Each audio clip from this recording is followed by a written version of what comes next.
Hi, I'm John Brown. And I'm Ian Brown. And today we will be reviewing Lords of Waterdeep with the Scoundrels of Skullport expansion. I thought it'd be fun to do because the iOS app just came out and the expansion's pretty popular, so let's check out how to play. Lords of Waterdeep is a pretty standard worker placement game with a few different twists. Here's the board where we'll be sending out our agents to do our bidding in the city of Waterdeep. Here is our player board where we have our agents we'll send out. We have money, we have clerics, fighters, rogues, and mages. You might say, well, those are just cubes. Well, yeah, we might talk about that a little later. But that's what they represent. Here we keep our quests that we've completed. So whenever we send out an agent to the board, they will go do different things. Many of the spaces on the board basically go to a place and recruit a mage. Mages and clerics are a little bit harder to get. Up here we can see fighters and rogues are a little bit easier to get.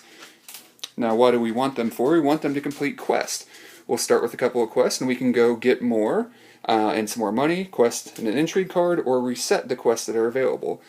At any point there are 4 quests up here. There are 5 types though. Basically, each type of quest often focuses on one type, like Arcana will focus on mages, Pieties on clerics, although they can vary some. Skullduggery on rogues, and Warfare you can see a lot of warriors are needed to complete this quest, but it's worth a lot of points.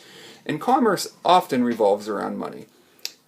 Now, there's also a space available to get money. There's a space that allows you to take the first player marker in an intrigue card that we'll cover in a second. There is a place to play intrigue cards, and there is a place to build buildings. Buildings give players more options as the game progresses, and whenever you build a building, you'll put your faction marker on the building to say that you've built it. Potentially you gain a certain number of victory points that will go up every round a building isn't built, and players can now use this building. For example, this would usually take 2 placements to get a cleric and 2 rogues. Now you can get that when 1 placement, it costs 8 gold to build, and the owner of the building will get to choose. They basically get a bonus for you using their building. If you are the owner of a building, you don't get the bonus, but buildings give more options as the game goes on, which is helpful because we will also gain another agent in the middle of the game. Now, intrigue cards, they're rather interesting. If you go to the harbor, you basically have to use one of your intrigue cards, and then at the end of the round, in the order that they are placed here, place your workers out onto the board. So you basically get kind of 2 actions, but you're also placing last. There are 3 types of intrigue cards. There are utility cards, which give you some sort of bonus and often give other players a bonus. Attack cards that do something negative, and mandatory quests. So what do mandatory quests do, Ian? If you have any other quests, you can't complete them until you get rid of the mandatory quest. Yeah, so are they a good thing? No, because if you don't have the right things, you just have to spend your movements to get the things and get rid of the mandatory quests.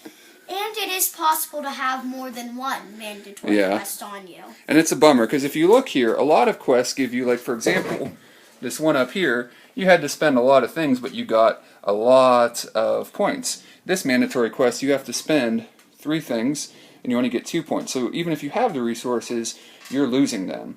One thing about the theme of the game, I mentioned that the pieces, the cubes represent people.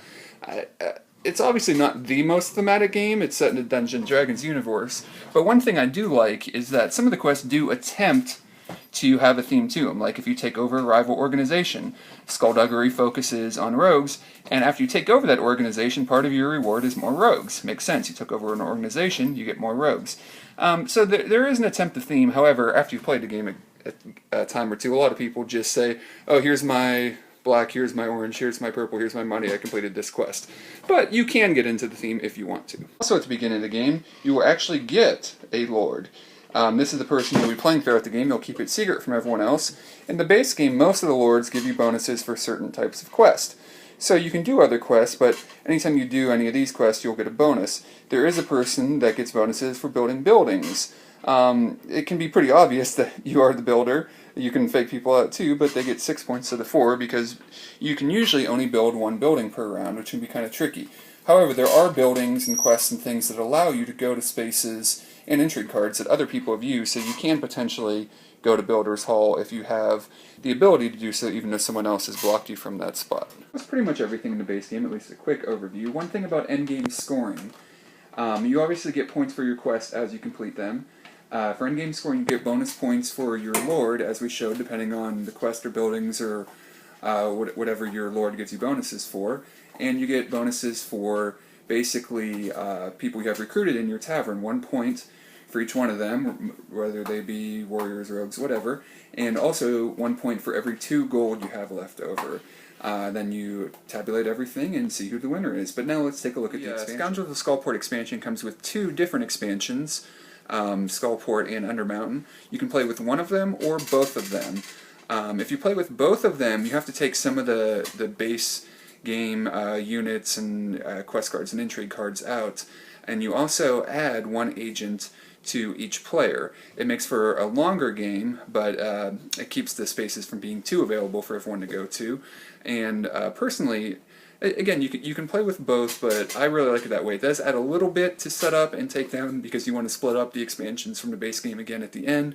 But as you'll see, everything has an icon on it. It's not too hard, and personally, I think that's the way to do it. But we'll check out both expansions, and you can see what you think. Alright, now let's talk about what the expansion Scoundrels of Skullport does. First, we'll talk about Undermountain. It's a simpler of the 2 expansions. Well, first of all, the expansion adds a 6th faction, the Grey Hands, which allow you to play with 6 players. It adds 1 agent for each color, so that if you play with both expansions, you can play a long game too. Now, the Undermountain offers some new spaces to go to. They're pretty interesting spaces. They offer more intrigue cards and some more interesting intrigue cards. Both expansions do that. And also some more interesting quests. Like, for example, the Undermountain has quests that are worth 40 points instead of the highest 25 in the base game. Of course, it takes a lot of resources, but it certainly adds quite a bit to the game. However, what I find a little bit more interesting is what the Skullport expansion does. So let's go ahead and check that out. Alright, Ian, here are the spaces in Skullport. How do they work? Well, these spaces are more powerful. They can give you 2 anything. They can give you 2 fighters and 2 rogues, a quest, intrigue, and 5 gold. Alright, now what are those other things on there, though? We haven't seen those before. They're called corruption. Okay. What happens is there's this corruption chart over here. Mm-hmm. You pick up a corruption every time you go to this space. Okay. So right now, at the end of the game, it'd be -1 point for every corruption you have. Okay, so what happens if you get rid of all these and say there's only one left on the -6? What does that do? Each one you have would still be -6 because that's the highest number you got to. Yeah, so whatever value there is one left on, every single corruption you have is going to be negative that many points. So these spaces are pretty powerful, but they can cost you a lot of points at the end of the game. But there are ways to get rid of it, huh? Do you remember that you can do that? There are some quests in the game Mm-hmm. for the expansion that give you ways to get rid of it. There is a plot quest that whenever you get rid of one, you get rid of twice. Oh, yeah. The same numbers. Yeah, we didn't talk about plot quests. Plot quests, when you complete them, instead of flipping over to your completed quest, they keep face up. And so here we go, completed plot quest over here, that basically give you a bonus for the rest of the game. There are buildings that help you get rid of corruption, and there are intrigue cards. So some of the new buildings in the 2 expansions, like for example, this here is the Undermountain symbol. They give you some powerful things, and most of the quests and the buildings, like here's a quest, a lot of the quests in Skullport involve corruption, and so do some of the buildings that you can build.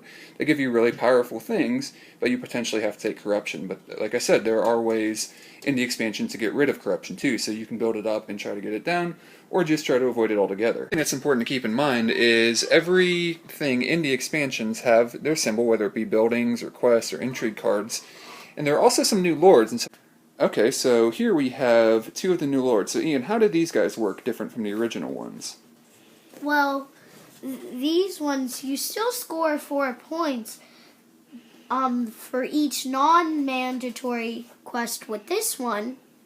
And then this one is the other symbol that for each non-mandatory quest. So these symbols matter Because if you think there may be a powerful quest for your lord and you forget the symbol, it may not help you. Yeah, so instead of getting bonuses for a type of quest, they get bonuses for quest from that expansion. And they also get bonuses if they build a building from that expansion. So this guy just gets 3 points for every non-mandatory quest. This guy gets 5 for each quest that was worth 10 or more points. And you actually won with this guy, didn't you? We were playing with the expansions, and you did a bunch of big quests. So you got a lot of points for that guy. That was pretty cool. And she scores 6 points for each one type of quest. So you pick one at the end of the game, huh? And you say, oh, I did a lot of Arcana or whatever. And you get a lot of points for each type you did, but you don't have to say it until the end of the game. Okay, and then lastly we have this guy. He gets 4 points for every corruption on the track. Here's the thing. Most lords are going to give you quite a bit of positive points. No, in your tavern. But yeah, in your tavern, sorry. Most guys are going to give you quite a bit of positive points at the end of the game. This guy, even if corruption are only worth -4, he's still giving you 0 points. So, as far as I understand, he's pretty universally accepted as the least powerful guy in the game. And one thing we do to mitigate that is maybe when we pick lords, we did this last time we played, didn't we? Kind of house ruled where we dealt out 2 to everybody and you got to pick one. Mm-hmm. Especially with all these lords, it's something to think about, but obviously don't have to do. For me, Lords of Waterdeep is a really great game. Because it is pretty simple, it's one of the most simple worker placement games, it started to get a little stale. I think the expansions add a lot. I love the corruption mechanic, but Undermountain's a really fun one by itself, and even just playing with that adds a lot. I really like adding them both, adding another agent. It makes for a little bit of a longer game, but still really enjoyable. You could argue the D&D theme is kind of just tacked on. You can go, if you find the D&D pools, get actually wooden characters cut out to look like they should in the game. But overall, this may be one of the simpler worker placement games I've played, but it is one of my favorites. It's up there with Pillars of the Earth, it's up there with Manhattan Project, because it's so smooth and simple, and there's just enough extra things, in my opinion, to keep the game interesting, especially with the expansion. So now, let's find out what Ian thinks. Ian, what do you think about the game? Well, the base game it's pretty fun, but with the expansion added to it, it really makes you use your brain some more. Yeah.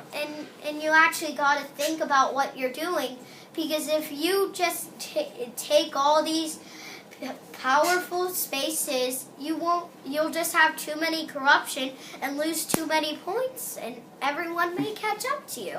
So yeah, you can get a lot of stuff done, but you have to pay for it, huh? Mm-hmm. That's pretty cool. But the Undermountain doesn't make you have as tricky, and still has some pretty good spaces that you wouldn't get in the base game. Alright, so overall the game's okay, but the expansion is really cool? Is that what we think? Uh-huh. Do you think part of it is because the first time we played with the expansion you won? Well, maybe not. I don't know. And these shapes, the actual symbols on them can make a difference for different lords. I like that there's those symbols, so you have to really balance out what you're getting. So the base game was a little bit too easy. You want to think about it a little bit more. You enjoyed that, huh? Is that because you're a smart kid? Yeah, alright, thumbs up. Alright. Well, thanks a lot for watching, guys, and we'll talk to you later. Alright, bye. Bye.